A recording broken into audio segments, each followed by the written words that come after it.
Gordy Johnson. What part of the country? What part of what? Country. I'm from in part of another country, actually.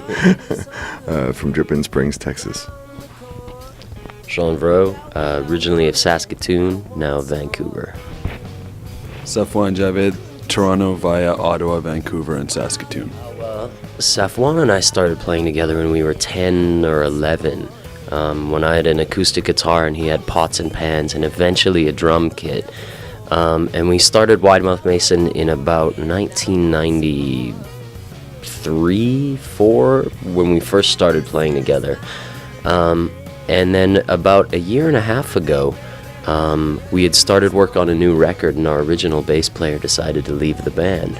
And we'd been working on a record with Gordy, who had produced us in 2000 on a record we made called Stew. And we'd gotten offered to do some touring with ZZ Top, so we really wanted to have a bass player in order to do that. And what started as him filling in for the record and filling in for the tour became Gordy being our permanent bass player. So I'd say a year and a half or almost 2 years in this lineup. If you mean in one fell swoop, probably a trip to China was pretty far. If you mean in terms of timelines, we've done, 2-month tours, so that's pretty far in terms of covering a lot of distance. China's pretty fun. Nancy's all right. The second time we played the Montreux Jazz Festival, we were on a coast-to-coast tour, so I think we went from Ottawa to Switzerland and then played and then went back to Winnipeg the next day. That was probably the longest in one 24-hour stretch. Oh, they had no idea who we were. The promoters just said, these are the most famous performers in all of North America, and the Chinese people went, oh, okay, I've never heard of them. And so we showed up with a CD of songs that we called Greatest Hits, but it was really just songs that cleared the censor, and they immediately bootlegged that and made, double the amount of tracks and stuff on another format that they were selling. But it was an incredible experience. What did we do, 10 shows there, something like that, and traveled around, and it really illustrated the universal nature of music. They had no idea who we were. They probably didn't see a lot of blues rock 3 pieces, and yet the experience and the just the energy of this crowd full of people responding to people playing music was pretty overwhelming. As were the bathroom facilities. Quite overwhelming. True that. You know what? Now that I think about it, it's probably not something we want to get into. I mean, I think everyone's sort of looking around for a model to be a musician in current times, whether they're established or whether they're just starting out. I mean, our philosophy making this record was, we're not going to really try and cater to any, we should make a song that sounds like this because this is popular. We should record this way because this is popular. We kind of went about it the opposite way and worked on the songs live quite a bit before we recorded them. And then when we recorded them, we basically set up and put mics on ourselves and played the way that we always play. It feels like if something is good, it will attract things toward it, whatever that may be. It might not mean that we'll top a chart and knock Justin Bieber off of something, but it will mean that we do what we do to the best of our ability and find a crowd that enjoys that for its own sake. Any advice for the children? Well, you better love it, because that could be all you actually get out of it, potentially. And if you're just busy loving it, quite often you find that success kind of follows that, but the sheer pursuit of money. Although you got to get paid, you got to watch your dollars, but you really should only be doing it for the love of it. I think ultimately.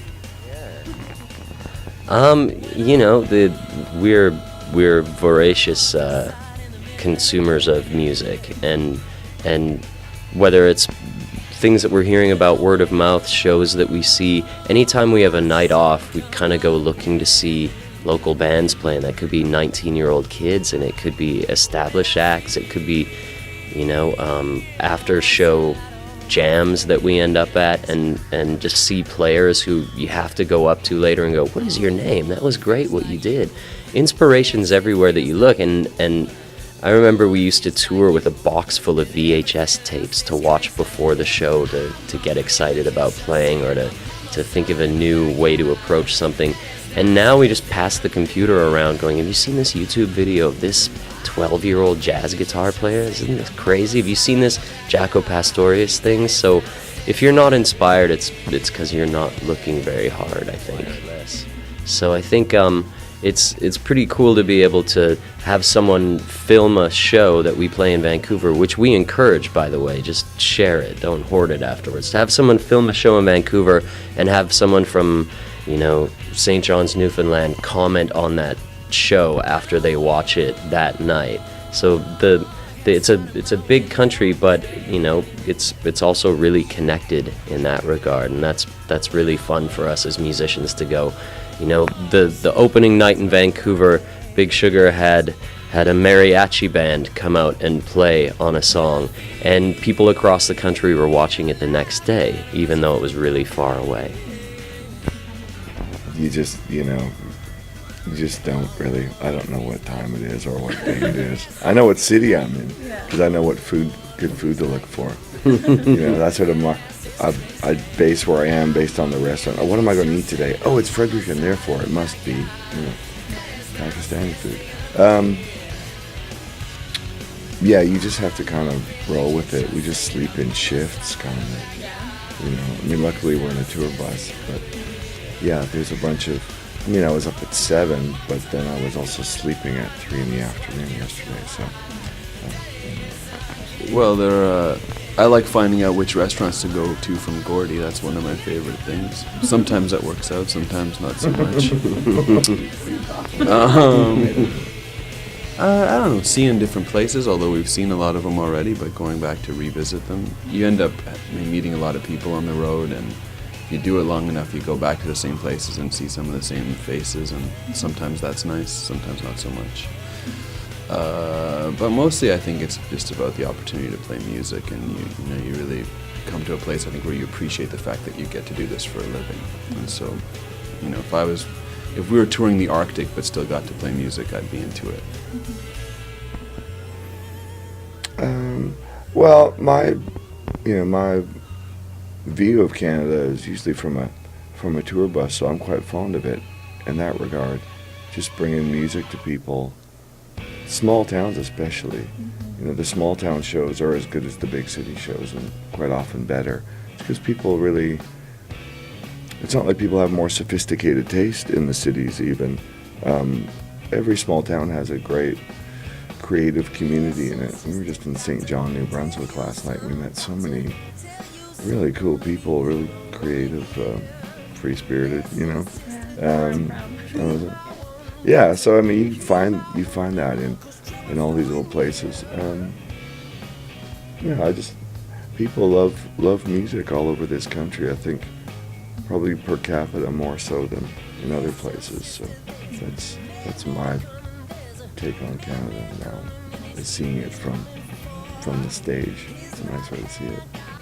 Fistful of pistol, got a fistful of pistol, and the others at your door. If you value your